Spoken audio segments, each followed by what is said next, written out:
To the audio. And we'll watch this open right now. Make his case to the American people with just over 4 months until Election Day. Hold on. Can you guys hear the audio? You guys get on the audio? You can hear it? I can hear the audio. Yeah. Okay. I can hear. Let me know if you want to make it louder or lower. We'll co-moderate this evening. Our job is to facilitate. I think that's a good spot right there. Then everyone else can adjust their volume from there. Before we introduce them, we want to share the rules Sounds good of to the me. debate with the audience at home. Former President Trump will be on the left side of the screen. President Biden will be appearing on the right. A coin toss determined their positions. Each candidate will I'm going to share this in the rooms as well before I forget 1 minute to each mute for myself. responses and rebuttals. An additional minute for follow-up, clarification, or response is at the moderator's discretion. When it's time for a candidate to speak, his microphone will be turned on and his opponent's microphone will be turned off. Should a candidate interrupt when his microphone is muted, he will be difficult to understand for viewers at home. At the end of the debate, each candidate will get 2 minutes for closing statements. There is no studio audience tonight. Pre-written notes, props, or That's contacts with sketch, campaign bro. staff are not permitted during the debate. By accepting our invitation to debate, both candidates and their campaigns agreed to accept these rules. Now, please welcome the 46th President of the United States, Joe Biden. Fuck you, Joe.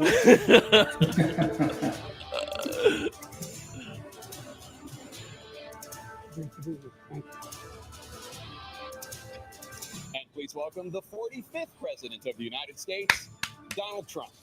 My man, son. This is going to be so entertaining. Gentlemen, thanks so much for being here. Let's begin the debate, and let's start with the issue that voters consistently say is their top concern, the economy.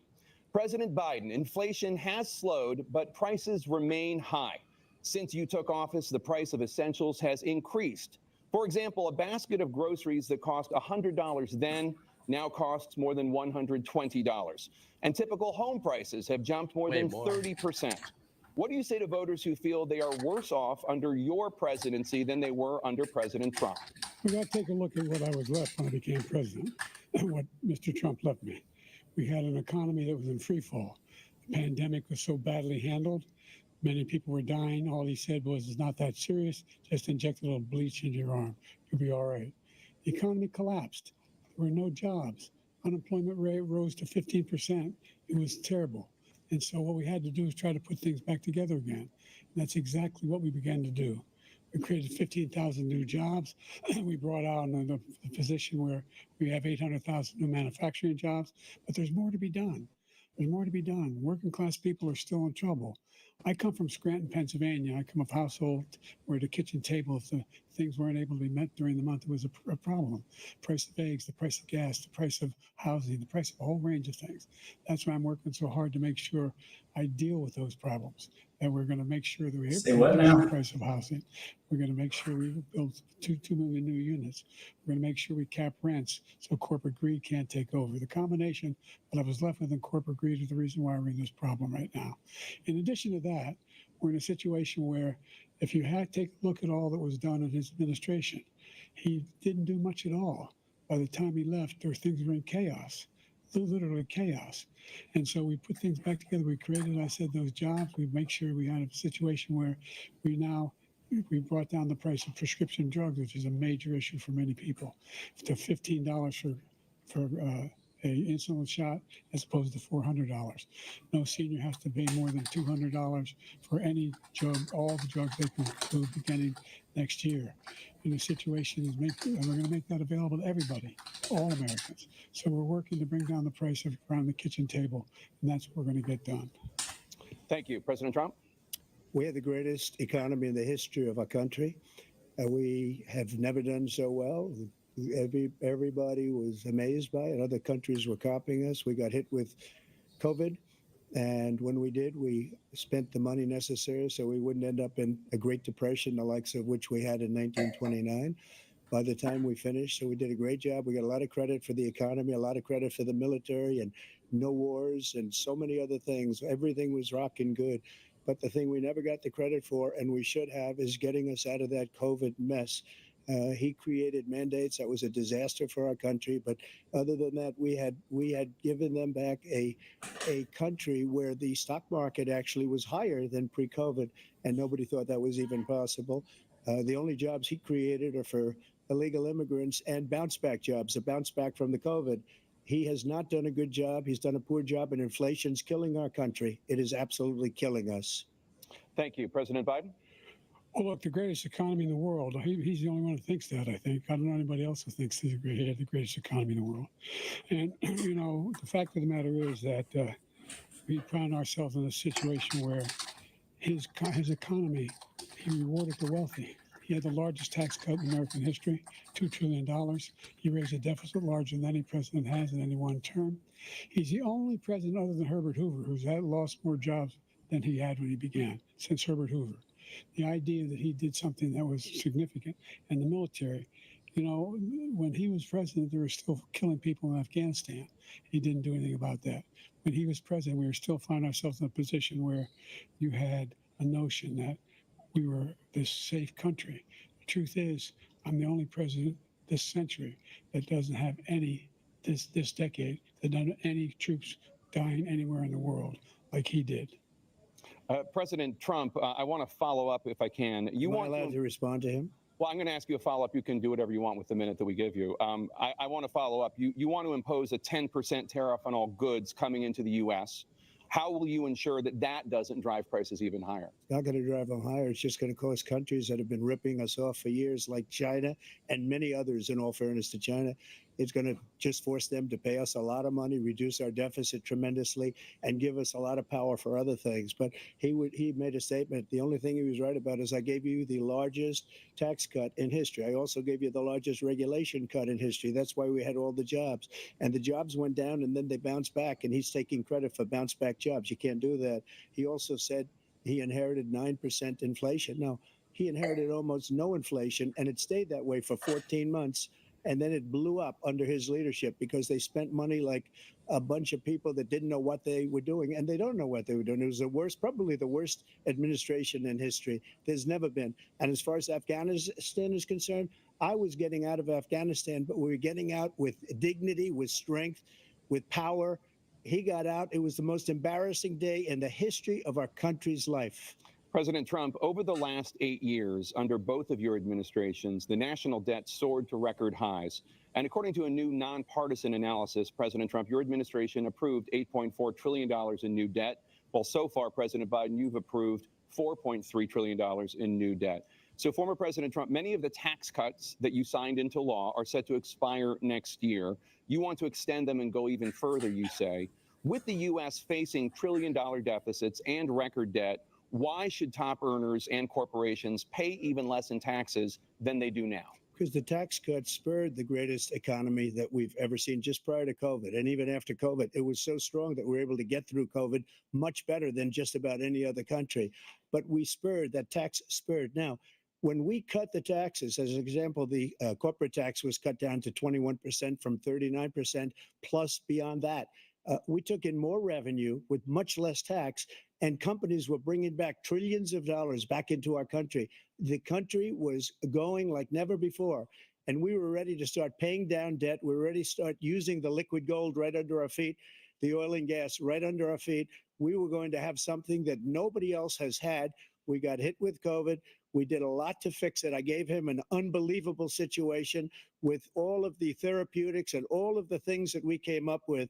We gave him something great. Remember, more people died under his administration, even though we had largely fixed it. More people died under his administration than our administration, and we were right in the middle of it, something which a lot of people don't like to talk about. But he had far more people dying in his administration. He did the mandate, which is a disaster, mandating it. The vaccine went out. He did a mandate on the vaccine, which is the thing that people most objected to about the vaccine. And he did a very poor job, just a very poor job. And I will tell you, not only poor there, but throughout the entire world, we're no longer respected as a country. They don't respect our leadership. They don't respect the United States anymore. We're like a third world nation between weaponization of his election, trying to go after his political opponent, all of the things he's done. We've become like a third world nation, and it's a shame. The damage he's done to our country. And I'd love to ask him, and will, why he allowed millions of people to come in here from prisons, jails, and mental institutions to come into our country and destroy our country. President Trump, we will get to immigration later in this block. President Biden, I want to give you an opportunity to respond to this question about the national debt. He had the largest national debt of any president in a 4-year period, number one. Number two, that $2 trillion tax cut benefited the very wealthy. What I'm going to do is fix the tax system. For example, we have 1,000 trillionaires in America. I mean, billionaires in America. And what's happening? They're in a situation where they, in fact, pay 8.2% in taxes. If they just paid 24%, 25%, either one of those numbers, they'd raise $500 million, billion dollars, I should say, in a 10-year period. We'd be able to wipe out his debt. We'd be able to help make sure that all those things we need to do, child care, elder care, making sure that we continue to strengthen our healthcare system, making sure that we're able to make every single solitary person eligible for what I've been able to do with the with the COVID. Excuse me, with dealing with everything we have to do with. Look, if we finally beat Medicare. Thank you, President Biden. President Trump? Well, he's right. He did beat Medicare. He beat it to death, and he's destroying Medicare because all of these people are coming in. They're putting them on Medicare. They're putting them on Social Security. They're going to destroy Social Security. This man is going to single-handedly destroy Social Security. These millions and millions of people coming in, they're trying to put them on Social Security. He will wipe out Social Security. He will wipe out Medicare. So he was right in the way he finished that sentence. And it's a shame. What's happened to our country in the last 4 years is not to be believed. Foreign countries, I'm friends with a lot of people. They cannot believe what happened to the United States of America. We're no longer respected. They don't like us. We give them everything they want, and they think we're stupid. They think we're very stupid people. What we're doing for other countries, and they do nothing for us. What this man has done is absolutely criminal. Thank you, President Trump. Dana? This is the first presidential election since the Supreme Court overturned Roe v. Wade. This morning, the court ruled on yet another abortion case, temporarily allowing emergency abortions to continue in Idaho, despite that state's restrictive ban. Former President Trump, you take credit for the decision to overturn Roe v. Wade, which returned the issue of abortion to the states. Correct. However, the federal government still plays a role in whether or not women have access to abortion pills. They're used in about 2/3 of all abortions. As president, would you block abortion medication? First of all, the Supreme Court just approved the abortion pill, and I agree with their decision to have done that, and I will not block it. And if you look at this whole question that you're asking, complex, but not really complex. 51 years ago, you had Roe v. Wade, and everybody wanted to get it back to the states. Everybody, without exception. Democrats, Republicans, liberals, conservatives, everybody wanted it back. Religious leaders. And what I did is I put 3 great Supreme Court justices on the court, and they happened to vote in favor of killing Roe v. Wade and moving it back to the states. This is something that everybody wanted. Now, 10 years ago or so, they started talking about how many weeks and how many this, getting into other things. But every legal scholar throughout the world, the most respected, wanted it brought back to the states. I did that. Now the states are working it out. If you look at Ohio, it was a decision that was an end result that was a little bit more liberal than you would have thought. Kansas, I would say the same thing. Texas is different. Florida is different. But they're all making their own decisions right now. And right now, the states control it. That's the vote of the people. Like Ronald Reagan, I believe in the exceptions. I am a person that believes. And frankly, I think it's important to believe in the exceptions. Some people, you have to follow your heart. Some people don't believe in that. But I believe in the exceptions for rape, incest, and the life of the mother. I think it's very important. Some people don't. Follow your heart. But You have to get elected also. And because that has to do with other things, you got to get elected. The problem they have is they're radical because they will take the life of a child in the 8th month, the 9th month, and even after birth. After birth, if you look at the former governor of Virginia, he was willing to do this. He said, we'll put the baby aside and we'll determine what we do with the baby, meaning we'll kill the baby. What happened is we brought it back to the states, and the country is now coming together on this issue. It's been a great thing. Thank you. President Biden? It's been a terrible thing, what you've done.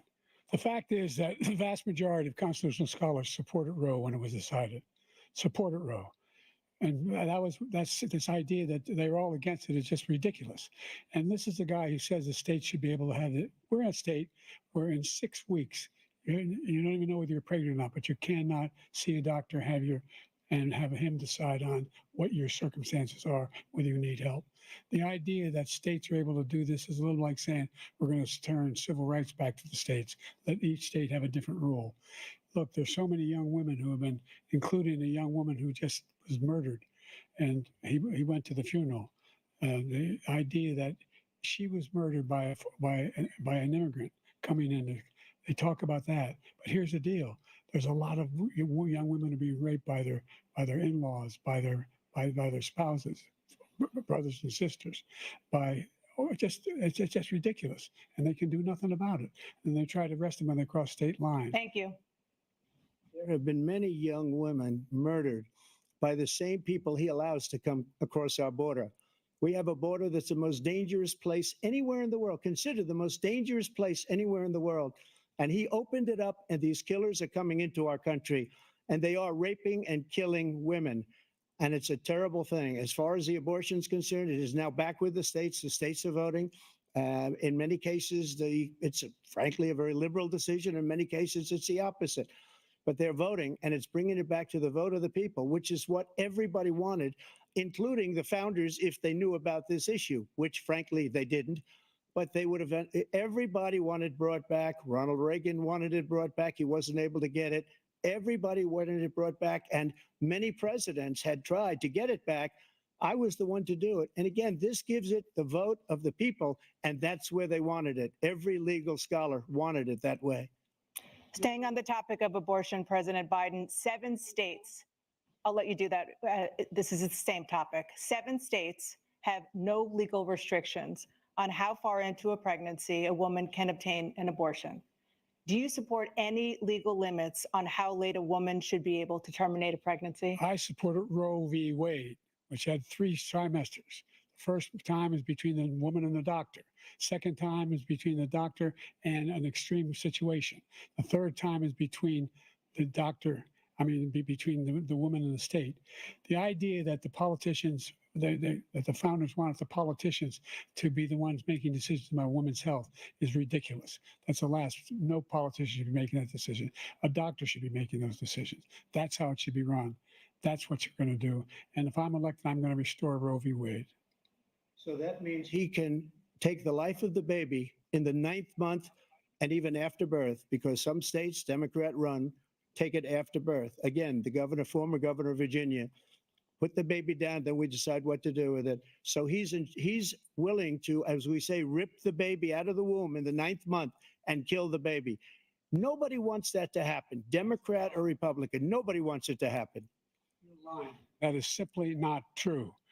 The Roe v. Wade does not provide for that. That's not the circumstance. Only if a woman's life is in danger, she's going to die. That's the only circumstance in which that can happen. But we are not for late-term abortion, period. Under Roe v. Wade, you have late-term abortion. You can do whatever you want, depending on the state. You can do whatever you want. We don't think that's a good thing. We think it's a radical thing. We think the Democrats are the radicals, not the Republicans. For 51 years, that was the law. 51 years, constitutional scholarship said it was the right way to go. 51 years, and it was taken away because this guy put very conservative members on the Supreme Court. He takes credit for taking it away. What's he going to do? What's he going to do, in fact, if the MAGA Republicans, he gets elected and the MAGA Republicans control the Congress and they pass a universal ban on abortion, period, across the board at 6 weeks or 7 or 8 or 10 weeks, something very, very conservative. Is he going to sign that bill? I'll veto it. He'll sign it. Thank you. Let's turn now to the issue of immigration and border security. President Biden, a record number of migrants have illegally crossed the southern border on your watch, overwhelming border states and overburdening cities such as New York and Chicago, and in some cases causing real safety and security concerns. Given that, why should voters trust you to solve this crisis? Because we worked very hard to get a bipartisan agreement that not only changed all of that, it made sure that we are in a situation where you had no circumstance where they could come across the border with the number of border police there are now. We significantly increased the number of asylum officers, significantly. By the way, the Border Patrol endorsed my position. In addition to that, we found ourselves in a situation where when he was president, he was separating babies from their mothers, putting them in cages, making sure the families were separated. That's not the right way to go. What I've done since I've changed the law, what's happened? I've changed it in a way that now you're in a situation where there are 40% fewer people coming across the border illegally. It's better than when he left office. And I'm going to continue to move until we get the total ban on the total initiative relative to what we're going to do with more Border Patrol and more asylum officers. President Trump? I really don't know what he said at the end of that sentence. I don't think he knows what he said either. Look, we had the safest border in the history of our country. The border, all he had to do was leave it. All he had to do was leave it. He decided to open up our border, open up our country to people that are from prisons, people that are from mental institutions, insane asylum, terrorists. We have the largest number of terrorists coming into our country right now, all terrorists all over the world, not just in South America, all over the world. They come from the Middle East, everywhere, all over the world, they're pouring in. And this guy just left it open. And he didn't need legislation because I didn't have legislation. I said, close the border. We had the safest border in history. In that final couple of months of my presidency, we had, according to Border Patrol, who is great, and by the way, who endorsed me for president, but I won't say that, but they endorsed me for president. Brandon, just speak to him. But look, we had the safest border in history. Now we have the worst border in history. There's never been anything like it. And people are dying all over the place, including the people that are coming up in Thank you, caravans. President Trump. President Biden? The only terrorist who's done anything crossing the border is one who came along and killed three, under his administration, killed an Al-Qaeda person come in his administration, killed three American soldiers. That's the only terrorist that's there. I'm not saying that no terrorist ever got through, but the idea they're emptying their prisons, we're welcoming these people, that's simply not true. There's no data to support what he said. Once again, he's exaggerating, he's lying. President Trump, staying on the topic of immigration, you've said that you're going to carry out, quote, the largest domestic deportation operation in American history, unquote. Does that mean that you will deport every undocumented immigrant in America, including those who have jobs, including those whose spouses are citizens, and including those who have lived here for decades? And if so, how will you do it? Just 1 second. He said we killed three people. The people we killed are al-Baghdadi and Soleimani, the two greatest terrorists, biggest terrorists anywhere in the world. And it had a huge impact on everything, not just border, on everything. He's the one that killed people with the bad water, including hundreds of thousands of people dying and also killing our citizens when they come in. We are living right now in a rat's nest. They're killing our people in New York, in California, in every state in the union, because we don't have borders anymore. Every state is now a border. And because of his ridiculous, insane, and very stupid policies, people are coming in and they're killing our citizens at a level that we've never seen. We call it migrant crime. I call it Biden migrant crime. They're killing our citizens at a level that we've never seen before. And you're reading it like these three incredible young girls over the last few days. One of them, I just spoke to the mother, and they just had the funeral for this girl, 12 years old.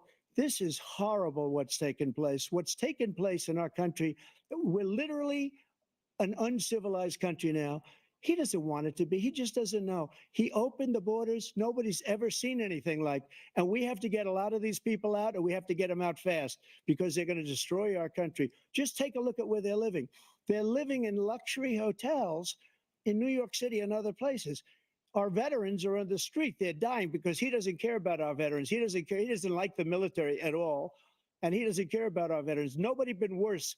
I had the highest approval rating for veterans taking care of the VA He has the worst. He's gotten rid of all the things that I approved, choice that I got through Congress, all of the different things I approved, they abandoned. We had by far the highest, and now it's down in less than half because he's done all these great things that we did. And I think he did it just because I approved it, which is crazy.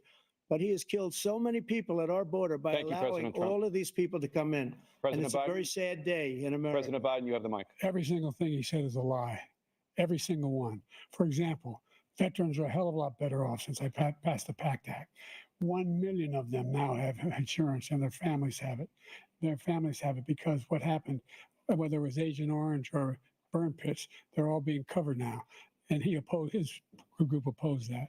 We're also in a situation where we have great respect for veterans. My son spent a year in Iraq, living right next to one of those burn pits, came back with stage 4 glioblastoma.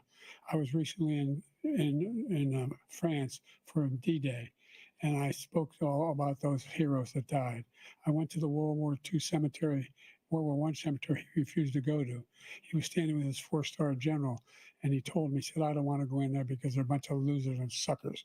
My son was not a loser, was not a sucker. You're the sucker. You're the loser. President Trump. First of all, that was a made-up quote, suckers and losers. They made it up. It was in a third-rate magazine that's failing, like many of these magazines. He made that up. He put it in commercials. We've notified him. We had 19 people that said I didn't say it. And think of this. Who would say I'm at a cemetery or I'm talking about our veterans? Because nobody's taken better care. I'm so glad this came up and he brought it up. There's nobody that's taken better care of our soldiers than I have.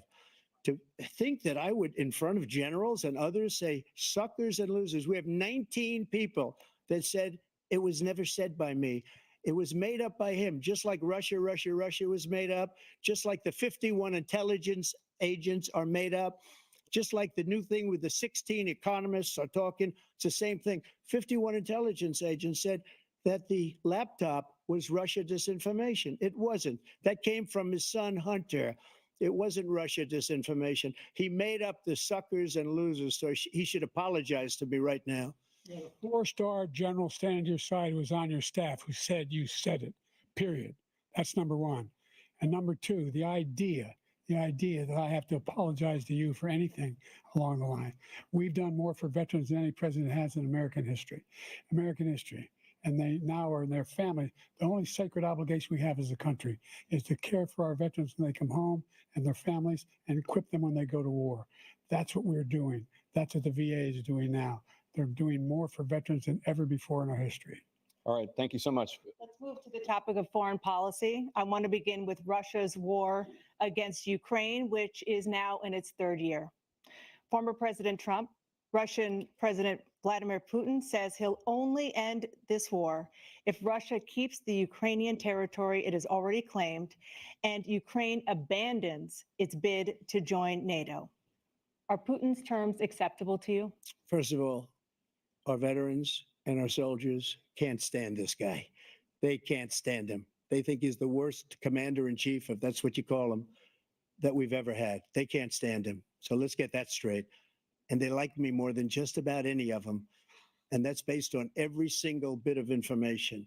As far as Russia and Ukraine, if we had a real president, the president that knew, that was respected by Putin, he would have never invaded Ukraine.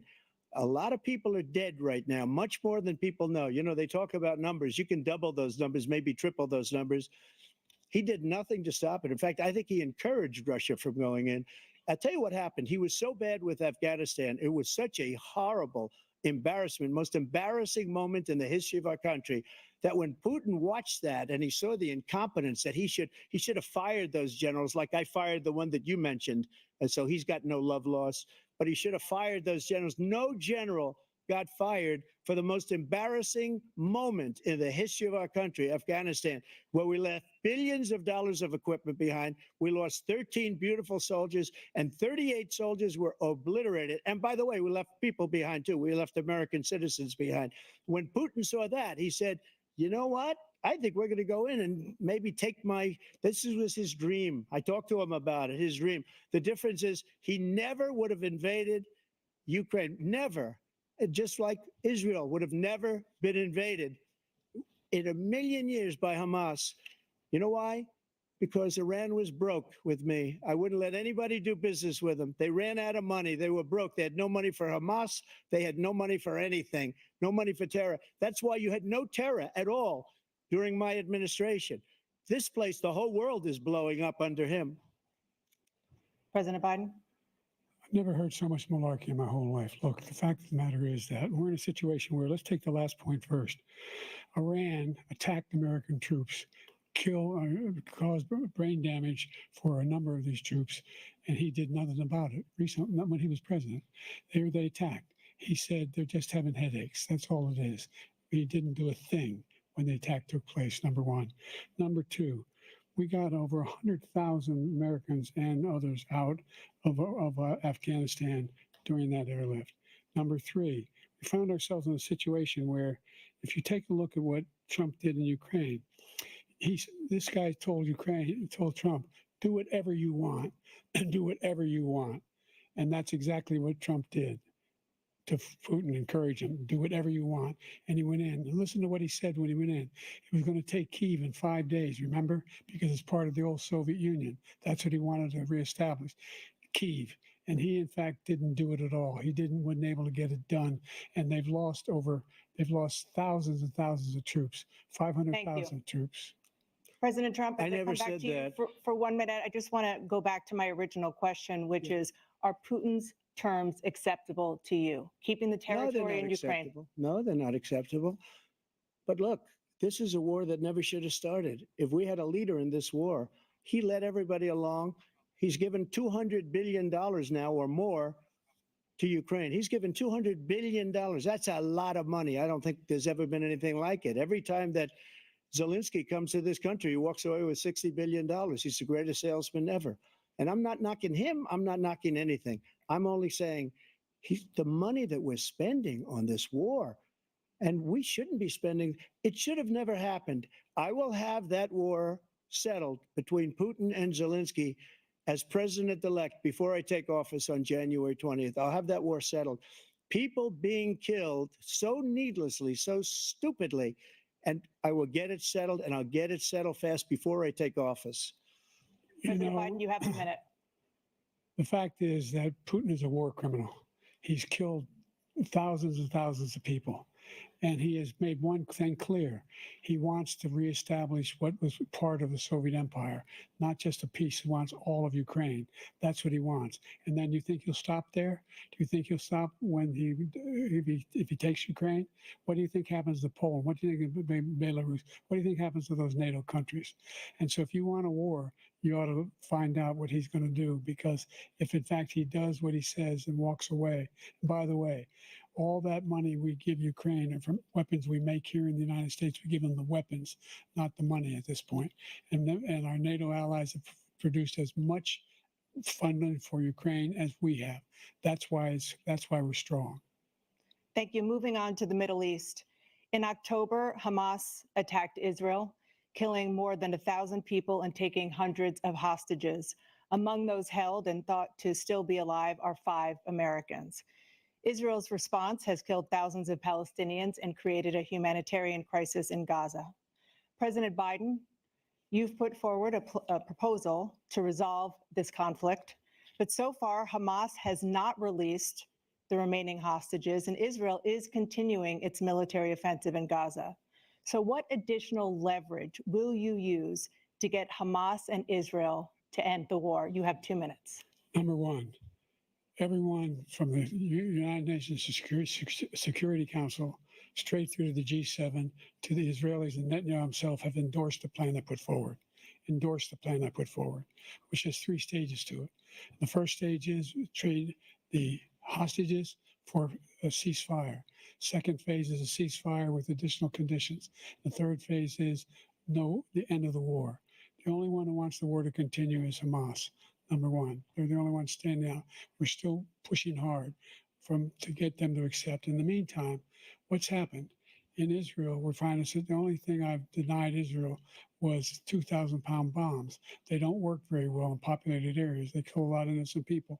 We're providing Israel with all the weapons they need and when they need them. And by the way, I'm the guy that organized the world against Iran when they had a full-blown intercontinental ballistic ballistic missile attack on Israel. No one was hurt. No one Israeli was accidentally killed, and it just stopped. We saved Israel. We are the biggest producer of support for Israel of anyone in the world. And so they're two different things. Hamas cannot be allowed to be continued. We continue to send our experts and our intelligence people as to how they can get Hamas like we did bin Laden. You don't have to do it. And by the way, they've been greatly weakened, Hamas, greatly weakened, and they should be. They should be eliminated. But you've got to be careful for what using certain weapons among population centers. Just going back to Ukraine for 1 second.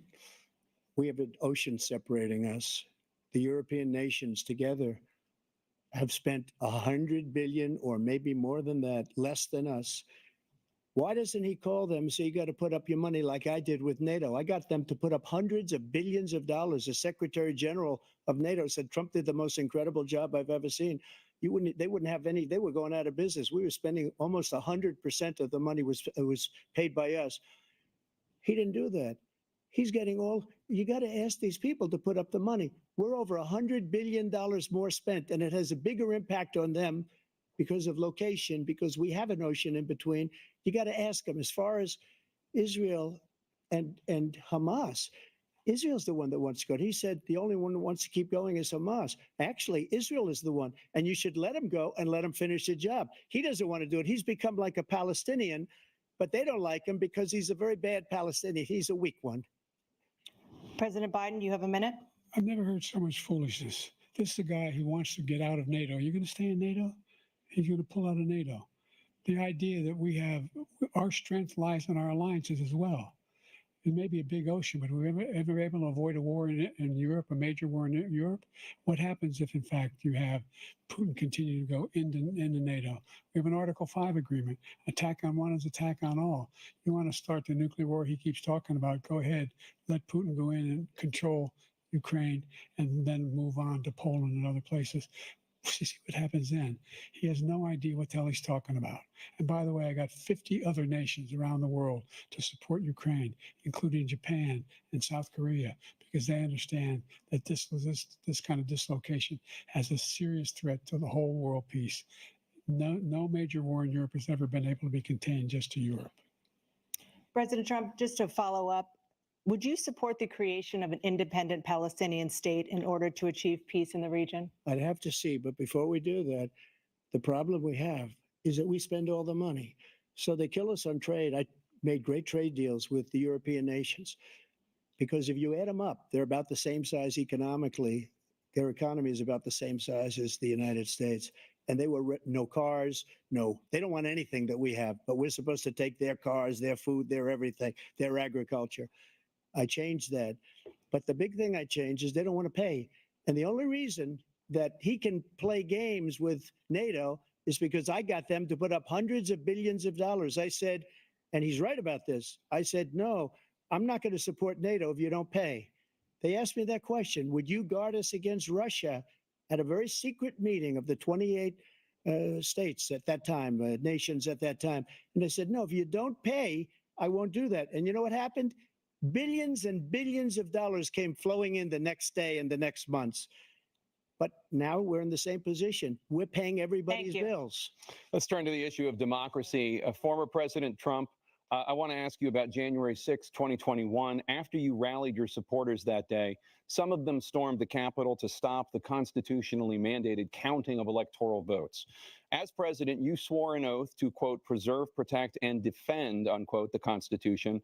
What do you say to voters who believe that you violated that oath through your actions and inaction on January 6th and worry that you'll do it again? Well, I don't think too many believe that. And let me tell you about January 6th. On January 6th, we had a great border. Nobody coming through, very few. On January 6th, we were energy independent. On January 6th, we had the lowest taxes ever.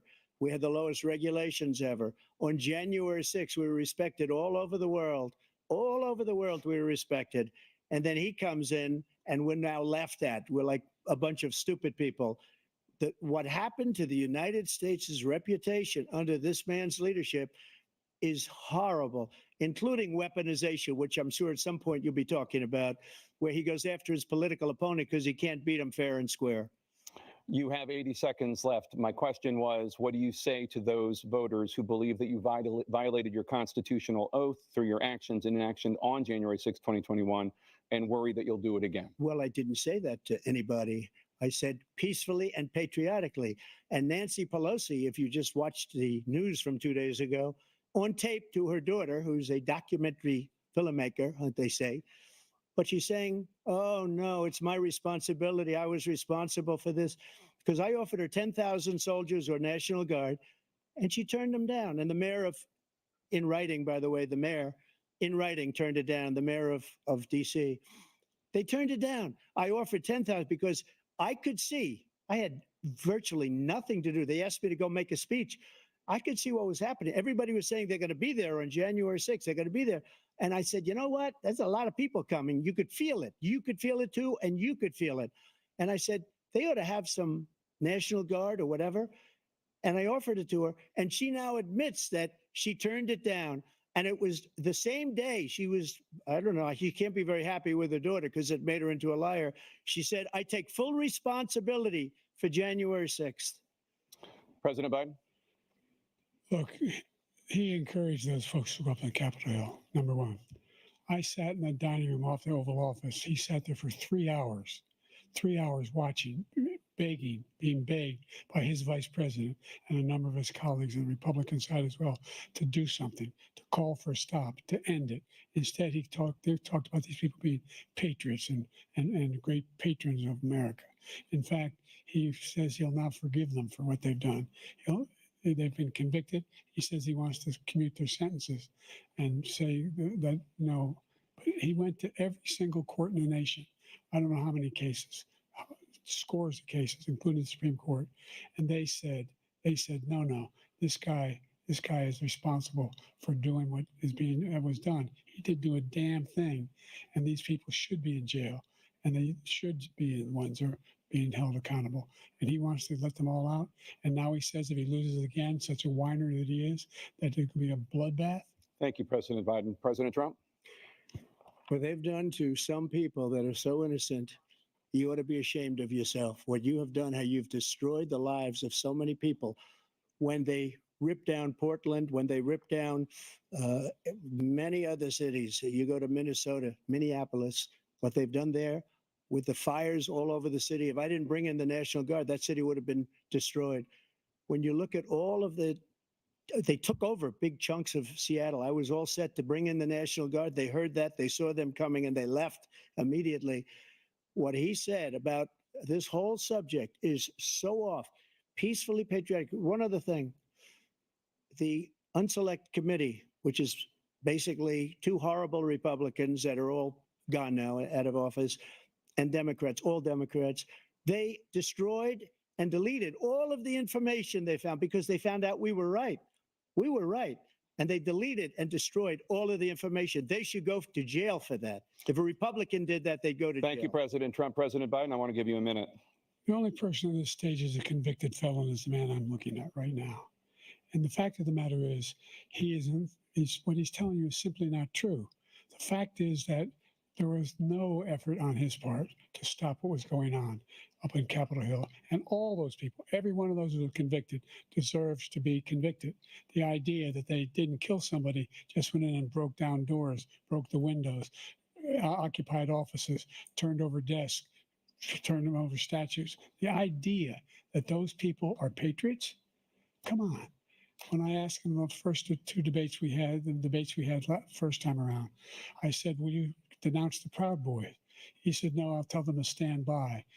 The idea he's refusing, will you denounce these guys? Will you denounce the people we're talking about now? Will you denounce the people who attacked that Capitol? What are you going to do? I'm going to give you a minute, President Trump, for a follow-up question I have. After a jury convicted you of 34 felonies last month, you said if reelected, you would, quote, have every right to go after, unquote, your political opponents. You just talked about members of the Select Committee on January 6th going to jail. Your main political opponent is standing on stage with you tonight. Can you clarify exactly what it means about you feeling you have every right to go after your political opponents? Well, I said my retribution is going to be success. We're going to make this country successful again, because right now it's a failing nation. my retribution is going to be a success. But when he talks about a convicted felon, his son is a convicted felon at a very high level. His son is convicted, going to be convicted probably numerous other times. Should have been convicted before, but his Justice Department let the statute of limitations lapse on the most important things. But he could be a convicted felon as soon as he gets out of office. Joe could be a convicted felon with all of the things that he's done. He's done horrible things. All of the death caused at the border, telling the Ukrainian people that we're going to want $1 billion or you change the prosecutor. Otherwise, you're not getting $1 billion. If I ever said that, that's quid pro quo. That we're not going to do anything. We're not going to give you $1 billion unless you change your prosecutor having to do with the son. This man is a criminal. This man, you're lucky. You're lucky. I did nothing wrong. We'd have a system that was rigged and disgusting. I did nothing wrong. Thank you, President Trump. President Biden, you have said, I'm coming right to you, sir. You want to respond? Go ahead. I'll give you a minute to respond. The idea that I did anything wrong relative to what you're talking about is outrageous. It's simply a lie, number one. Number two, the idea that you have a right to seek retribution against any American just because you're president is wrong. It's simply wrong. No president's ever spoken like that before. No president in our history has spoken like that before. Number three, the crimes that you are still charged with, and think of all the civil penalties you have. How many billions of dollars do you owe in civil penalties for molesting a woman in public, for doing a whole range of things, of having sex with a porn star on the night while your wife was pregnant? I mean, what are you talking about? You have the morals of an alley cat. Give you a minute, sir. I didn't have sex with a porn star, number one. Number two, that was a case that was started and moved. They moved a high-ranking official at DOJ into the Manhattan DA's office to start that case. That case is going to be appealed and won. We had a very terrible judge, a horrible judge, Democrat. The prosecutor were all high-ranking Democrats, appointed people, and both the civil and the criminal. He basically went after his political opponent because he thought it was going to damage me. But when the public found out about these cases, because they understand it better than he does, he has no idea what these cases are. But when they found out about these cases, you know what they did? My poll numbers went up, way up. You know that because you're reporting it. And we took in more money in the last 2 weeks than we've ever taken in the history of any campaign. I don't think any campaign has ever taken. Hundreds of millions of dollars came pouring in because the public knows it's a scam and it's a guy that's after his political opponent because he can't win fair and square. Thank you, President Trump. President Biden, you have said, quote, Donald Trump and his MAGA Republicans are determined to destroy American democracy. Do you believe that the tens of millions of Americans who are likely to vote for President Trump will be voting against American democracy? The more they know about what he's done, yes. The more they know about what he's done. And there's a lot more coming. He's got a lot of cases down the road coming around. He's got a whole range of issues he has to face. I don't know what the juries will do, but I do know he has a real problem. And so the fact that, could you ever think you hear any president say that I'm going to seek retribution? Do you ever hear any president say that I thought Hitler had some good ideas? What got me involved to run in the first place after my son had died, I decided in Iraq, because of Iraq, I said I wasn't going to run again until I saw what happened in Charlottesville, Virginia. People coming out of the woods carrying swastikas on torches, and singing the same anti-Semitic bile they sang when back in Germany. And the young woman got killed. I spoke to the mother, and they asked him, they said, what do you think of those people? The ones who got killed, the one who tried to stop it, and the ones he said, I think they're fine people on both sides. What American president would ever say Nazis coming out of fields carrying torches, singing the same anti-Semitic bile, carrying swastikas were fine people?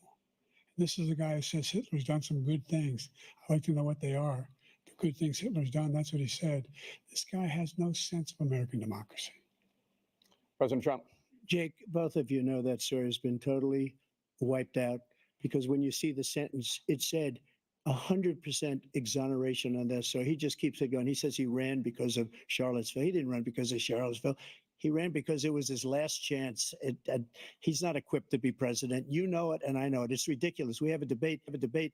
We're trying to justify his presidency. His presidency is, without question, the worst presidency in the history of our country.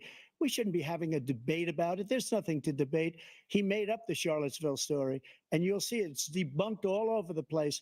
Every reasonable anchor has debunked it. And just the other day, it came out where it was fully debunked.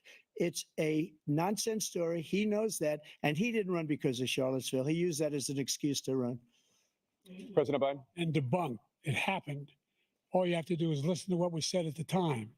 And the idea that somehow that's the only reason I ran because I was worried a guy like this guy could get elected. If he thought they were good people coming out of that forest, carrying those woods, carrying those torches, then he didn't deserve to be president.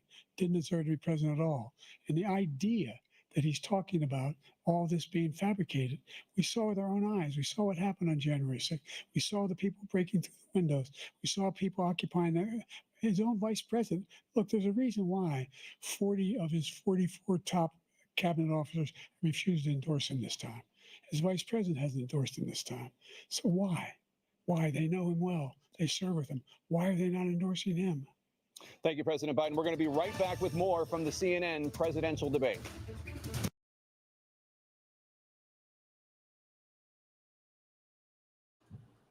All righty. What's going on, everybody? Dude, they've been letting Biden finish everything. They're not letting Trump finish because they know that he'd smoke him. I think he finished like twice, and every time he finished, he just lit their ass up. So they're like, "Fuck." So now they're having Biden's like finish everything, and then they're like pushing Trump to the next question. So he can't even answer what Biden was babbling about. Yep. You notice they have him trained after every single time Trump talks to call him a liar. Every single time. They're trying to drill it in people's head that everything Trump says is a lie. Yeah. I mean, I will say he's he's doped up pretty well right now. It's starting to fail though. Like there's a couple of times where it was falling through, but yeah, no, that's exactly what I was thinking. He is on some serious medication right now. I've never seen him so coherent before. Yeah. Oh yeah, they definitely have him drugged up for sure. He another thing too I thought was really interesting is the fact that like every time he would say something that wasn't true, and it was blatant not true, and Trump would when it's time to Trump to answer, they'll go, Trump, let's talk about immigration, and Trump had to go, no, whoa. He just made some shit up. Hold on, and then they go, okay, but what about our question? And then Trump tries to answer, and they go, I gotta cut you off. All right, Biden, finish him off. Like they've done that like 4 times already. Yeah, I love it every time he loses his train of thought. Oh, dude, it's hilarious. He goes, the faces. Oh, the face, yeah. The face looking Biden's face because he's on so much shit. It's crazy because you could tell, like, he's sitting there and he's trying to listen, but his eyes are just like glassy as hell. And he's just focusing like randomly over here, like a zombie. I like it when Trump was like, I'm a felon. Your son's a felon, bro. God. Caught him lovely with that one. Yeah, I mean, Trump's a felon because Biden fucking his people made sure that was going to happen. Like, it's so obvious. Oh, yeah. Like you said, they were going to make sure that happened, no matter what they had to do. Yeah, that's what they're pushing for. Like, they're just pushing to make Trump look as bad as possible, but it doesn't work. Like, everyone sees through this shit already. Dude, my favorite question out the gate was the first one when they were like, "Oh yeah, groceries used to be $100, now they're $125." Bro, no, they're not. They're like $400 when it used to be $100, bro. It's like, who are you talking to, Jake Tapper? Like, who are you buying groceries from, buddy? Because that shit is way more. Without a doubt. These goofy ass rich people don't even know how to fucking act legit. Like, it used to be $100, but now it's $25 extra. It's more like $300 to $400 extra. Yeah, you're not kidding. I wonder if Trump's gonna hit him with the question of like, well, listen, what about Ukraine? When you used to, when you got paid by Ukraine goes to the war, and now you're giving money to Ukraine. Like, funny how that works. Like, that happened. Like, Ukraine was paying Biden off before we knew anything about Russia even invading. That's a huge one. We need to ask him about his daughter's diary, right? Ooh. Oh, yeah, you're not kidding. Wasn't even thinking about that. Dirtbag. Let's talk about the challenges you both faced in your first terms and you'd certainly face again in a second term. President Biden, while Black unemployment dropped to a record low under your presidency, Black families still earn far less than white families. Black mothers are still 3 times more likely to die from pregnancy-related causes, and Black Americans are imprisoned at 5 times the rate of white Americans. What do you say to Black voters who are disappointed that you haven't made more progress? They acknowledge they made a lot of progress, number one. The fact of the matter is there's more small Black businesses that have been started than any time in history. Number two, the wages of Black unemployment is the lowest level it's been in a long, long time. Number three, we're providing housing for Black Americans and dealing with the segregation that exists among these corporations that collude to keep people out of their houses. And in addition to that, we find that the impact on the choice that Black families have to make relative to childcare is incredibly difficult. When we did the first major piece of legislation in the past, I was able to reduce Black childcare costs. I cut them in half. We got to make sure we provide for childcare costs. We got to make sure, because when you provide those childcare protections, you increase economic growth because more people can be in the job market. So there's more to be done, considerably more to be done. But we've done a great deal so far, and I'm not letting up, and they know it. You have 49 seconds left. What do you say to Black voters who are disappointed with the progress so far? I say I don't blame them for being disappointed. Inflation is still hurting them badly. For example, I provided for the idea that any Black family first-time home buyer should get a $10,000 tax credit to be able to buy their first home so they can get started. I made sure that we're in a situation where all those Black families and those Black individuals who provided had to take out student loans that were ballooning, that if they were engaged in nursing, doctor, and anything having to do with volunteerism, if they paid their bills for 10 years on their student debt, all the rest is forgiven after 10 years. Millions have benefited from that. And we're going to do a whole lot more for Black families. Thank you, President Trump. And he caused the inflation. He's blaming inflation, and he's right. It's been very bad. He caused the inflation, and it's killing Black families and Hispanic families and just about everybody. It's killing people. They can't buy groceries anymore. They can't. You look at the cost of food where it's doubled and tripled and quadrupled. They can't live. They're not living anymore. He caused this inflation. I gave him a country with essentially no inflation. It was perfect. It was so good. All he had to do is leave it alone. He destroyed it with his Green New scam and all this money that's being thrown out the window. He caused inflation. As sure as you're sitting there, the fact is that his big kill on the Black people is the millions of people that he's allowed to come in through the border. They're taking Black jobs now, and it could be 18, it could be 19, and even 20 million people. They're taking Black jobs, and they're taking Hispanic jobs, and you haven't seen it yet, but you're going to see something that's going to be the worst in our history. Thank you. President Biden? There was no inflation when I became president. You know why? The economy was flat on its back. 50% unemployment. He decimated the economy, absolutely decimated the economy. That's why there was no inflation at the time. There were no jobs. We provided thousands of millions of jobs for individuals who are in all communities, including minority communities. We made sure that they have health insurance. We have covered, if the ACA has increased, I made sure that they're $8,000 per person in a family to get written off for the health care. But this guy wants to eliminate that. They tried 50 times. He wants to get rid of the ACA again, and they're going to try again if they win. You find ourselves in a position where the idea that we're not doing anything, we put more police on the street than any administration has. He wants to cut the cops. We're providing for equity and making sure people have a shot to make it. There's a lot going on, but in inflation, he caused it by his tremendous malfeasance in the way he handled the pandemic. Thank you. Another persistent challenge is the climate crisis. 2023 was the hottest year in recorded history, and communities across the country are confronting the devastating effects of extreme heat, intensifying wildfires, stronger hurricanes, and rising sea levels. Former President Trump, you've vowed to end your opponent's climate initiatives, but will you take any action as president to slow the climate crisis? Well, let me just go back to what he said about the police, how close the police are to him. Almost every police group in the nation from every state is supporting Donald J. Trump, almost every police group. And what he's done to the black population is horrible, including the fact that for 10 years he called them super predators. We can't, in the 1990s, we can't forget that. Super predators was his name, and he called it to them for 10, and they've taken great offense at it, and now they see it happening.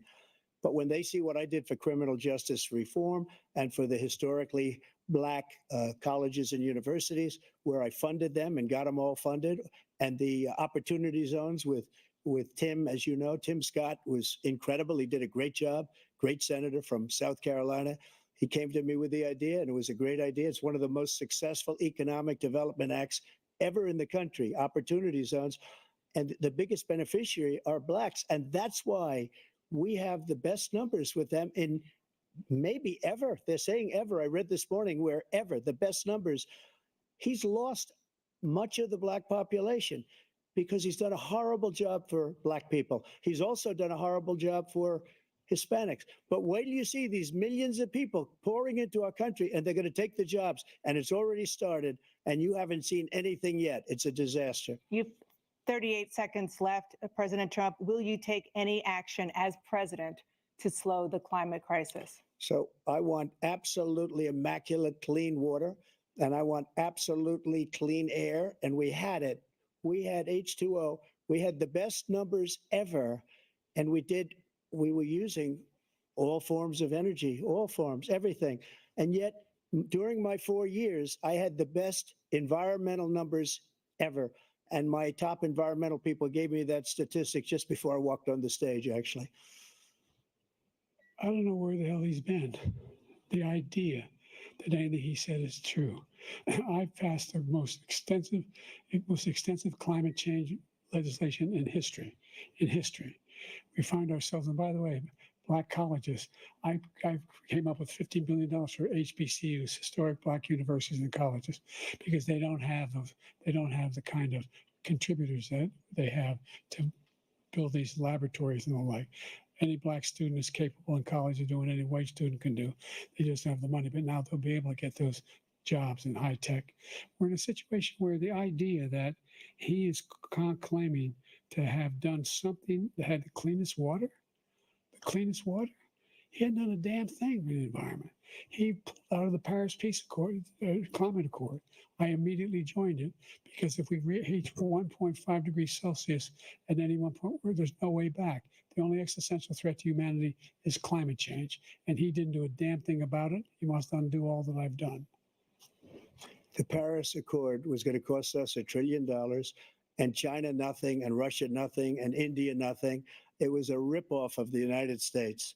And I ended it because I didn't want to waste that money because they treat us horribly. We were the only ones who was costing us money. Nobody else was paying into it.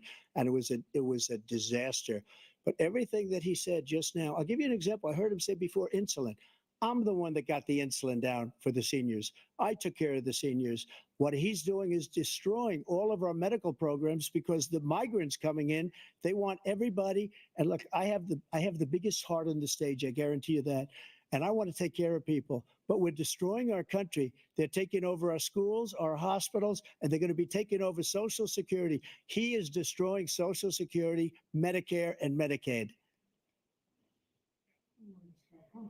The idea is that we, in fact, we were the only ones of consequence who were not members of the Paris Accord.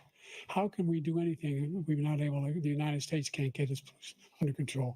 One of the largest polluters in the world, number one. We're making significant progress. By 2035, we will have cut pollution in half. We have made significant progress, and we're continuing to make progress. We set up a climate corps for thousands of young people who learn how to deal with climate, just like the Peace Corps. And we're going to we're moving in directions that are going to significantly change the elements of cause of pollution. But the idea that he claims that he has the biggest heart up here and he's really concerned about pollution and about climate, I've not seen any indication of that. And by the way, with regard to prescription drugs, one company agreed that they would reduce the price to $35, which I was calling for, one voluntarily. I made sure every company in the world, every pharmaceutical company, cannot have to pay. Thank you. And by the way, So every day, millions of Americans struggle just to make ends meet. For many older Americans, Social Security provides a critical lifeline. President Biden, if nothing is done to Social Security, seniors will see their benefits cut in just over 10 years. Will you name tonight one specific step that you're willing to take to keep Social Security solvent? yes, make the very wealthy begin to pay their fair share. Right now, everybody making under $170,000 pays 6% of their income, of their paycheck, every single time they get a paycheck from the time the first one they get when they're 18 years old. The idea that they're going to, I've been proposing that everybody, the millionaires pay 1%. 1%. So no one I would not raise the cost of Social Security for anybody under $400,000. After that, I began to make the wealthy begin to pay their fair share by increasing from 1% beyond to be able to guarantee the program for life. So you still have 82 seconds left. Are there any other measures that you think that would be able to help keep Social Security solvent, or is that one enough? Well, no, that one enough will keep it solvent. But the biggest thing I'll do if we defeat this man, because he wants to get rid of Social Security. He thinks there's plenty to cut in Social Security. He's wanting to cut Social Security and Medicare both times. And and if you look at the program put forward by the House Republican caucus that I believe supports, is in fact want to cut it as well. The idea that we don't need to protect our seniors is ridiculous. And by the way, the American public has greater health care coverage today than ever before. And on the ACA, as I said, you're in a circumstance where 400,000 people, 40 million people would not have insurance because they have a pre-existing condition. Only thing that allows them to have that insurance is the fact that they, in fact, are part of the ACA. And by the way, the other thing is we're in a situation where we talk about education for Black communities. I've raised the amount of money for Pell Grants by another $8,000. So anybody making under $70,000 a year is going to be able to get $15,000 toward their tuition. He just doesn't know what he's talking about. Thank you, President Biden. President Trump. So I've dealt with politicians all my life. I've been on this side of the equation for the last 8 years. I've never seen anybody lie like this guy. He lies. I've never seen it. He can look you in the face. About so many other things too. And we mentioned the laptop. We mentioned Russia, Ukraine. Everything he does is a lie. It's misinformation and disinformation. The losers and suckers story that he made up is a total lie on the military. It's a disgrace. But Social Security, he's destroying it because millions of people are pouring into our country and they're putting them onto Social Security. They're putting them onto Medicare, Medicaid. They're putting them in our hospitals. They're taking the place of our citizens. What they're doing to the VA, to our veterans, is unbelievable. Our veterans are living in the street and these people are living in luxury hotels. He doesn't know what he's doing. And it's really coming back. I've never seen such anger in our country before. President Biden. The idea that veterans are not being taken care of, I told you before. And by the way, when I said suckers and losers, he acknowledged after that he fired that general. That general got fired because he's the one that acknowledged that that's what he said. He was the one standing with Trump when he said it, number one. Number two, the idea that we're going to be in a situation where all these millions and millions, the way he talks about it, illegal aliens are coming into the country and taking away our jobs. There's a reason why we have the fastest growing economy in the world, the reason why we have the most successful economy in the world. We're doing better than any other nation in the world.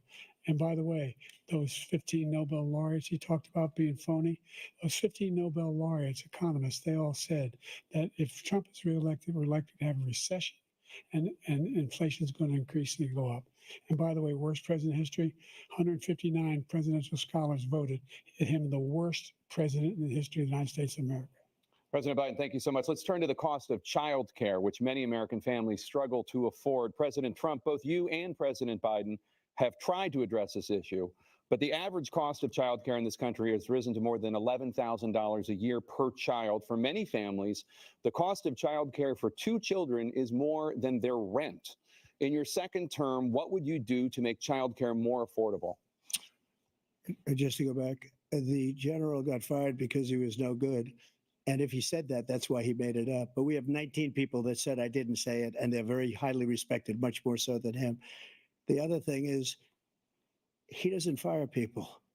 He never fired people. I've never seen him fire anybody. I did fire a lot. I fired Comey because he was no good. I fired a lot of the top people at the FBI, drained the swamp. They were no good.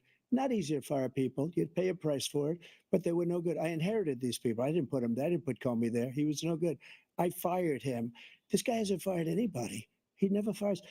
He should have fired every military man that was involved with that the Afghanistan horror show, the most embarrassing moment in the history of our country. He didn't fire. Did you fire anybody? Did you fire anybody that's on the border that's allowed us to have the worst border in the history of the world? Did anybody get fired for allowing 18 million people, many from prisons, many from mental institutions? Did you fire anybody that allowed our country to be destroyed? Joe, our country is being destroyed as you and I sit up here and waste a lot of time on this debate. This shouldn't be a debate. He is the worst president. He just said about me because I said it. But look, he's the worst president in the history of our country. He's destroyed our country. Now, all of a sudden, he's trying to get a little tough on the border. He came out with a nothing deal, and it reduced it a little bit, like this much. It's insignificant. He wants open borders. He wants our country to either be destroyed or he wants to pick up those people as voters.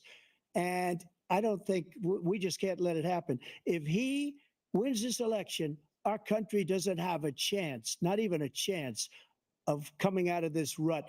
We probably won't have a country left anymore. That's how bad it is. He is the worst in history by far. Thank you, President Trump. President Biden? We're the most admired country in the world. We're the United States of America. There's nothing beyond our capacity. We have the finest military in the history of the world, the finest in the history of the world. No one thinks we're weak. No one wants to screw around with us. Nobody, number one. Number two, the idea that we're talking about worst presidents. I wasn't joking. Look it up or go online. 159 or 58, don't hold me the exact number, presidential historians, they've had meetings and they voted who's the worst president in American history. One through best to worst. They said he was the worst in all of American history. That's a fact. That's not conjecture. He can argue they're wrong, but that's what they voted. The idea that he is doing anything to deal with child care, he did virtually nothing to child care.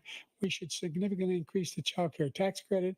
We should significantly increase the availability of women and men or single parents to be able to go back to work, and we should encourage businesses to have. Thank you, President Biden. President Trump, the question was about what would you do to make child care more affordable, if you want to take your minute. Just so you understand, we have polling, we have other things that they rate him the worst because what he's done is so bad.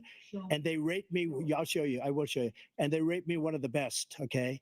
And if I'm given another 4 years, I will be the best. I think I'll be the best. Nobody's ever created an economy like us. Nobody ever cut taxes like us. He's the only one I know. He wants to raise your taxes by 4 times. He wants to raise everybody's taxes by 4 times. He wants the Trump tax cuts to expire. So everybody, including the two of you, are going to pay 4 to 5 times. Nobody ever heard of this before. All my life, I'd grow up and I'd see politicians talking about cutting taxes. When we cut taxes, as I said, we did more business. Apple and all these companies, they were bringing money back into our country. The worst president in history by far, and everybody knows it. President Biden? Look, the fact of the matter is that he's dead wrong about, he's increased the tariff, he will increase the taxes on middle-class people. I said I'd never raise a tax on anybody making less than $400,000. I didn't.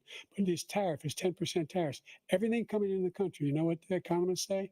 That's going to cost the average American $2,500 a year more because they're going to have to pay the difference in food and all the things that are important. Number two, he's in a situation where he talks about how he has not raised. He somehow helped the middle class. Middle class have been devastated by you. Now you want a new tax cut of $5 trillion over the next 10 years, which is going to fundamentally bankrupt the country. You had the largest deficit of any president in American history, number one. Number two, you have not, in fact, made any contact, any progress with China. We are at the lowest trade deficit with China since 2010. Thank you, We're at the President highest. Biden. You lost. Thank you, President Biden. Let's discuss an epidemic impacting millions of Americans that both of you have made a top priority in your first term, the opioid crisis. And for both of you, the number of overdose deaths in this country has gone up. Under your term, it went up. Under your term, it has gone up. Former President Trump, despite the efforts that both of you have made, more than 100,000 Americans are dying from overdoses every year, primarily from fentanyl and other opioids. What will you do to help Americans right now in the throes of addiction who are struggling to get the treatment they need? To finish up, we now have the largest deficit in the history of our country under this guy. We have the largest deficit with China. He gets paid by China. He's a Manchurian candidate. He gets money from China. So I think he's afraid to deal with them or something. But do you notice he never took out my tariffs because we bring in so much money with the tariffs that I imposed on China. He never took them away. He can't because it's too much money. It's tremendous. And we saved our steel industries and there was more to come, but he hasn't done that. But he hasn't cut the tariffs because he can't, because it's too much money. But he's got the largest deficit in the history of our country, and he's got the worst situation with China.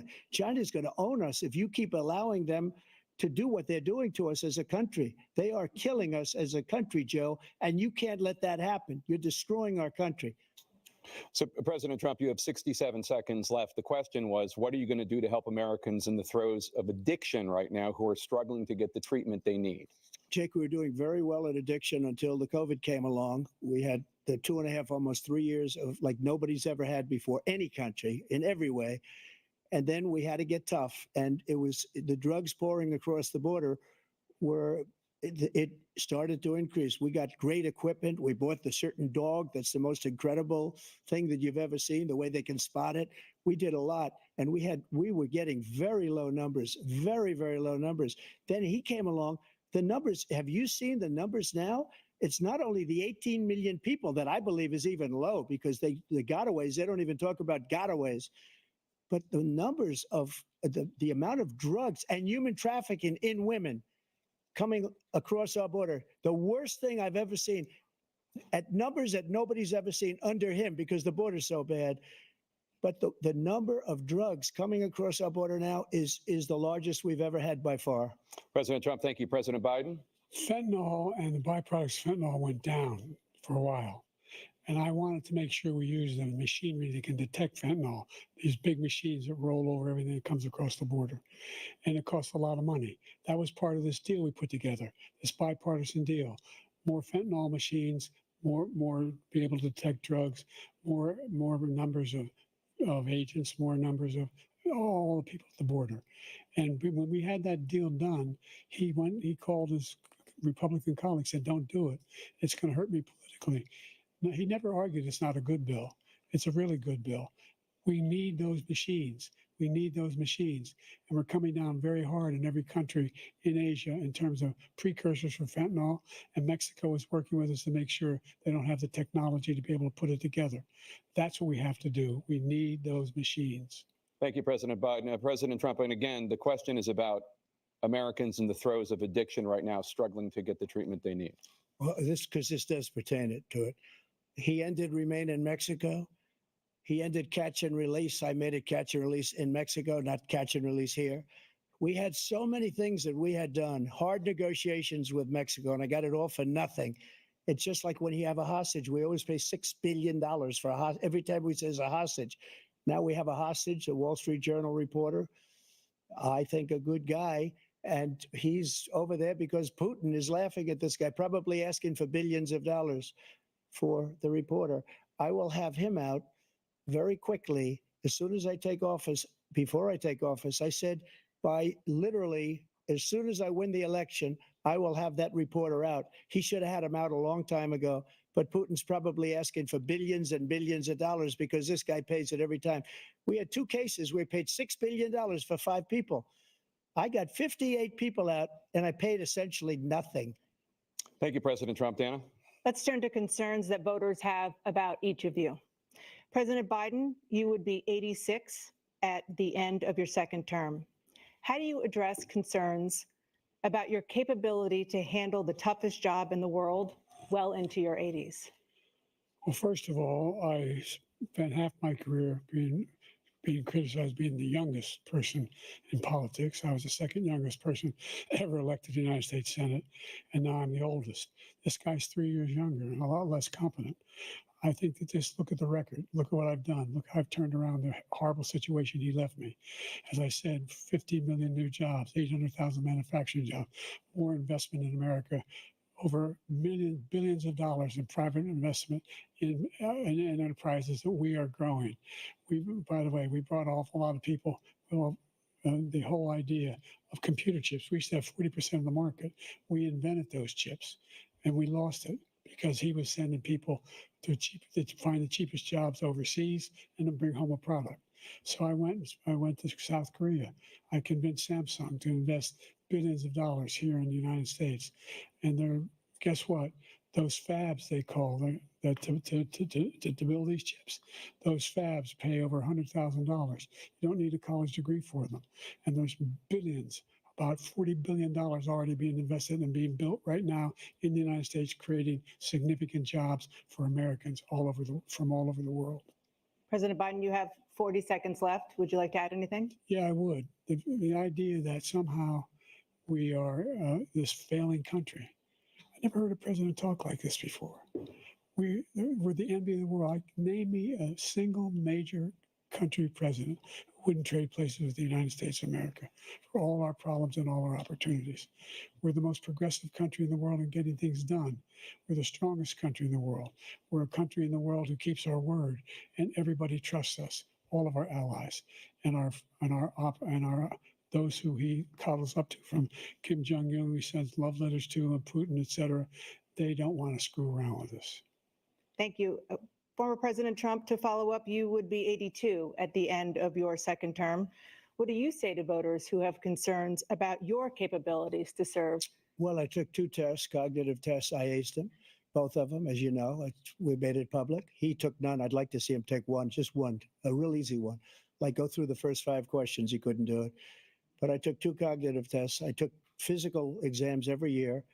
And, we knock on wood wherever we may have wood, that I'm in very good health. I just won 2 club championships, not even senior, 2 regular club championships. To do that, you have to be quite smart, and you have to be able to hit the ball a long way.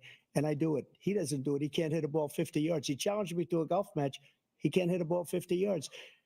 I think I'm in very good shape. I feel that I'm as in good a shape as I was 25, 30 years ago. Actually, I'm probably a little bit lighter, but I'm in as good a shape as I was years ago. I feel very good. I feel the same. But I was willing to take a cognitive test. And you know what? If I didn't do well, I aced them. Dr. Ronnie Jackson, who's a great guy when he was White House doctor. And then I took another one, a similar one. And one of them said they'd never seen anybody ace him. Thank you. President Biden? You can see he is 6'5" and only 223 pounds, or 235 pounds. Well, you said 6'4", 200. Well, anyway, that's it. Anyway, just take a look at what he says he is, and take a look at what he is. Look, I'd be happy to have a driving contest with him. I got my handicap, which when I was vice president, down to a 6. But by the way, I told you before, I'm happy to play golf if you carry your own bag. Think you can do it? That's the biggest lie, that he's a 6 handicap of all. I was an 8 handicap. Yeah. 8. Never. But I had, I've seen you swing. I know you swing. Okay, let's not act like children. President Trump, we're going to turn Let's not act like children. to a specific concern that voters have about you. Will you pledge tonight that once all legal challenges have been exhausted, that you will accept the results of this election, regardless of who wins, and you will say right now that political violence in any form is unacceptable?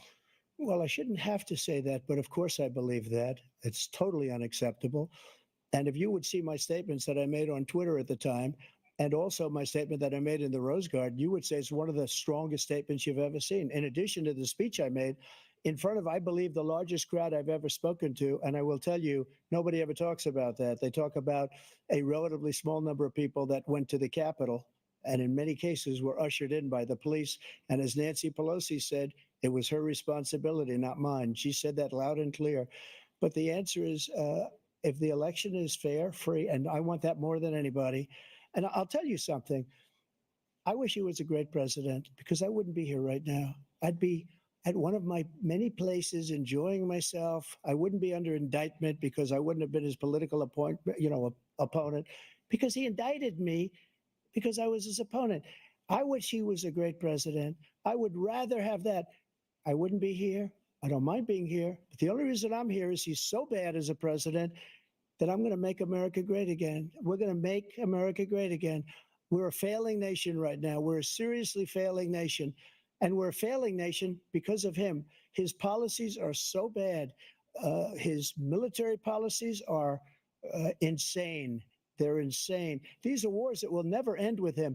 He will drive us into World War III, and we're closer to World War III than anybody can imagine. We are very, very close to World War III, and he's driving us there. And Kim Jong-un and President Xi of China, Kim Jong-un of North Korea, all of these, Putin, they don't respect him. They don't fear him. They have nothing going with this gentleman, and he's going to drive us into World War III. You want a World War III, let him follow and win, and let Putin say, do what you want, NATO. Just do what you want. There's a thing called Article 5. An attack on one is an attack on all and required response. The idea, I can't think of a single major leader in the world who wouldn't trade places with the job I've done and what they've done. Because we are a powerful nation. We have wonderful people. It's because of the people, not me. It's because of the American people. They're capable of anything, and they step up when they're needed. And right now, we're needed. We're needed to protect the world because our own safety is at stake. And again, you want to have a war, just let Putin go ahead and take Kyiv, make sure they move on, see what happens in Poland, Hungary, and other places along that border. Then you have a war. President Trump, as I come back to you for a follow-up, the question was, will you accept the results of this election, regardless of who wins? Just to finish what he said, if I might, Russia, they took a lot of land from Bush. They took a lot of land from Obama and Biden. They took no land, nothing from Trump, nothing. He knew not to do it. He's not going to play games with me. He knew that. I got along with him very well, but he knew not to play games. He took nothing from me. But now he's going to take the whole thing from this man right here.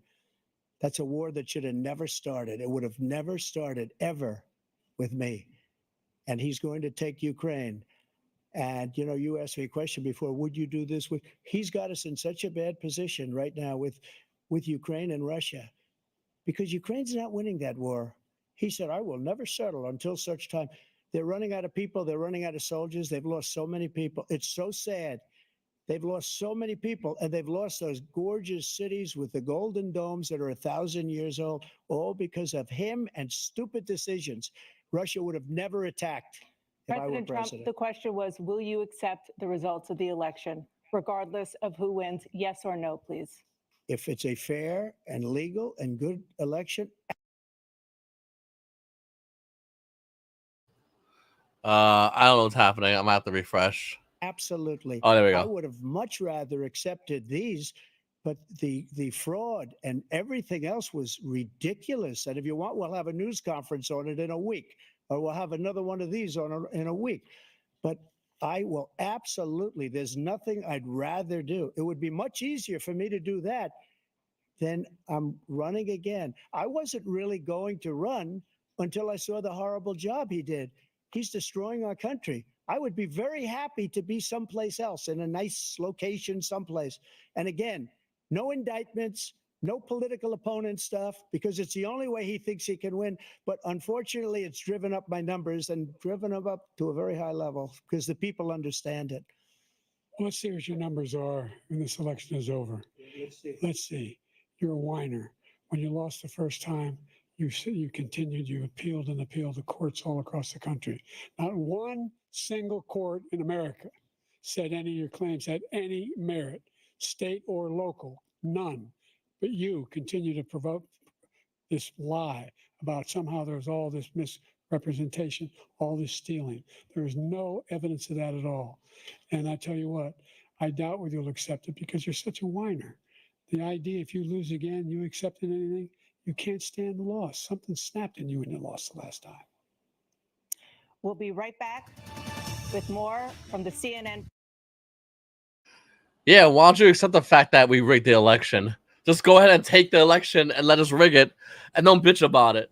This goofy asshole man, like, what the hell, dude? Oh my god, painful. Yeah, I really hate too how they keep muting them. Yeah, it's like putting a muzzle on Trump because they know if he went off, Biden be fucked. One thing that I hate is the same trope where they go, "Oh, we'll just make the rich pay their fair share." Biden, who is the most taxed class in society? It's the rich. The reason why they pay less taxes is because they take more risk by opening up more businesses for the working class. So the rich actually take more risk. That's why, and when they lose, they write it also as a loss. Like this is why, like making the rich pay their fair share. They already paid their fair share. They pay way more than their fair share. They're the highest tax class in society for that. And goofy ass Biden says the same goofy trope. And for anyone that doesn't know about the tax, how it works, they're gonna look at that and go, "Yeah, make the rich pay." They already are, dude. What do you mean? They're paying a lot, actually. Yeah, I forget the percentages, but yeah, they pay the vast majority of them of the taxes for the whole country. And he wants to increase the taxes, which makes them obviously do what? Grab their businesses and open them up in other countries so they don't got to pay money. Like Trump talked about, I don't know why Trump didn't hit him with that, but that would have been like insane to hit him. Like that's like the easiest like layup shot ever. I don't know why Trump didn't just light that shit up. Yeah, meanwhile, all politicians are making like $150,000 salaries, and then they retire as politicians with a net worth of 200 mil. Exactly. Make that make sense. Yeah, that math don't math. Make the rich pay a fair share. We only make 150 grand. No one look at us. And then they retire with millions and millions and millions. And they're like, oh, where did this money come from? I only made 150 grand this year. That's crazy. I'm so good at investing. I don't know. Maybe just become a good investor, maybe. Every single politician. We should just be doing a complete Pelosi channel where we just copy her trades because she's got it out pat. Yeah, her husband Paul Pelosi has like it's something like he has a better trading record than Warren Buffett. It's and I'm not making that up. Like that's a true statistic. So yeah, that's insane. Yeah, to say that her husband is better than Warren Buffett, but it's kind of easy when you have inside information. Inside information? No, they only make $150,000 a year. That's it. Okay, maybe they go on TD Ameritrade. Maybe they buy a stock or two, and boom. It's so like obvious too. That's the part that it eats at me. It's so obvious how corrupt it is, and then they have the boss like Trump go, "Oh, you're corrupt, dude. How much money's in your bank account, bro? Like, what do you mean?" Didn't they literally find a deposited check from Biden with his signature on it from the Russians? From the Ukrainians. It was from Ukraine. Mm-hmm.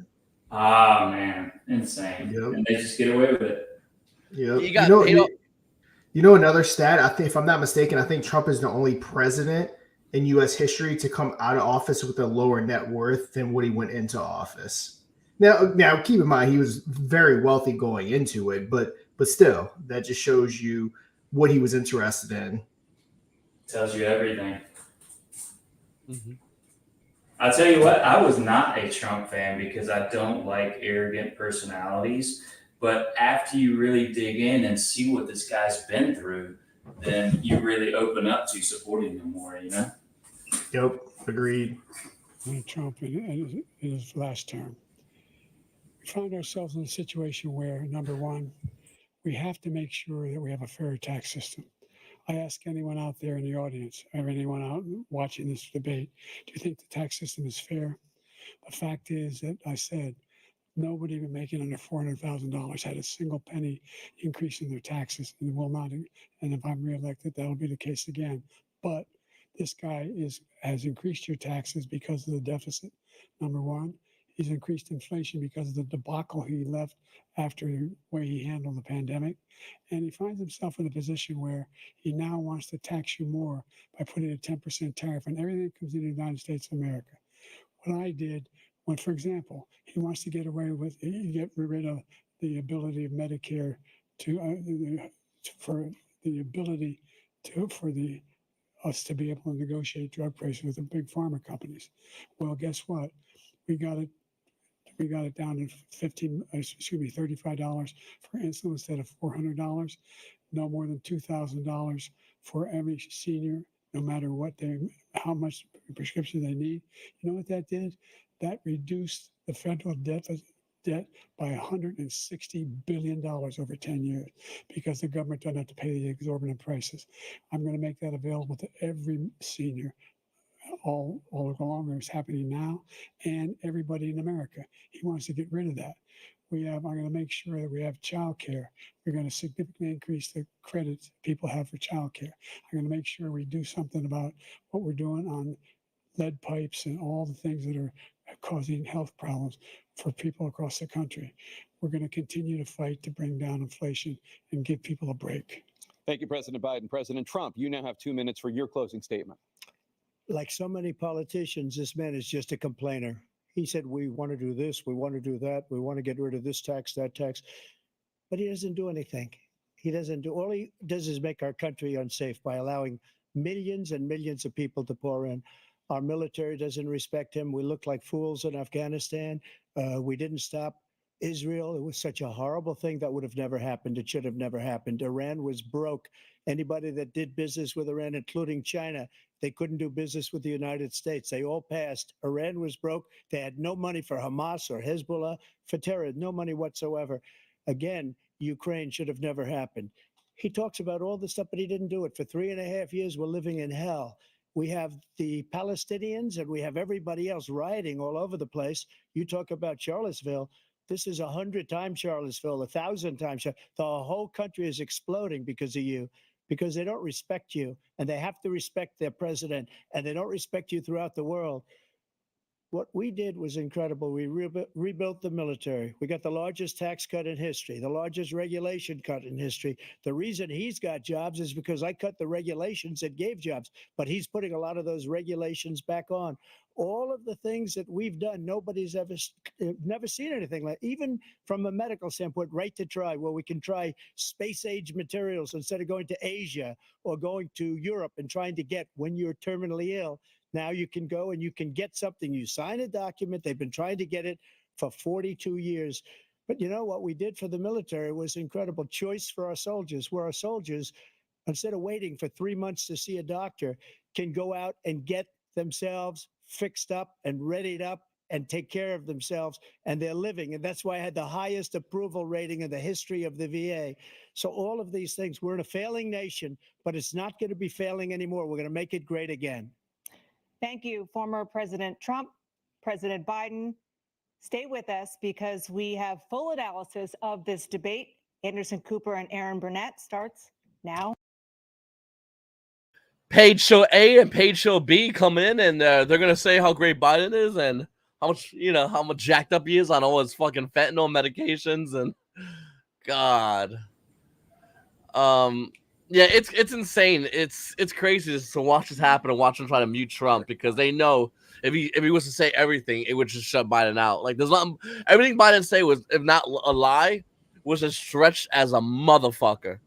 Like it's actually, they like to get Trump on like deception and lies and all this, but this whole debate, Biden just kept making shit up left and right, and Trump kept calling him out on it.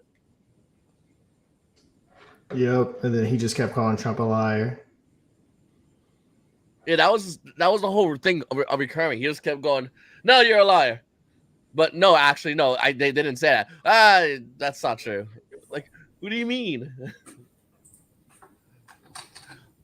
I think this debate, I mean, it just showed how incompetent Biden is. I mean, come on, who's gonna see this debate and go, Yeah, that guy's pretty good. The one that's stuttering every 2 seconds and dazing off and he's glazed out. That's my guy. Like, who's gonna vote that kid, dude? He's so like just burnt, bro. I don't believe anything I hear from Fox. I don't believe Fox. I don't like Fox. I don't like Fox, and I don't like CNN. They're both like they just both have agendas and they suck ass at doing their job correctly. Yeah, it'd be nice if we had networks that didn't have agendas. Someone's always got that angle. But yeah, it's just the world we live in. Yeah, it's crazy, man. I keep going, but it's crazy. About that time. Yeah. But yeah, also want to throw in something for those here from Trump with Biden. Obviously, we made our statement. Everyone at this point knows that the creator or the dev of it obviously left. We've been working on finding someone. Crypto to Surf actually is the guy that's going to be pretty much leading it up. He already got started today. It's been a wild ride on the chart. I've been pulling it up while this was going on. But yeah, we're basically at the point where there's no huge whales. There was no team tokens. There's nothing like that. So it's basically at a point where we can all just work together and get it back to where it needs to be. All this politicized section is, it has tons of room to run through the election. And again, that's not to November. So we definitely have, a lot of catalysts and a lot of different things. And this is a token that is here to stay.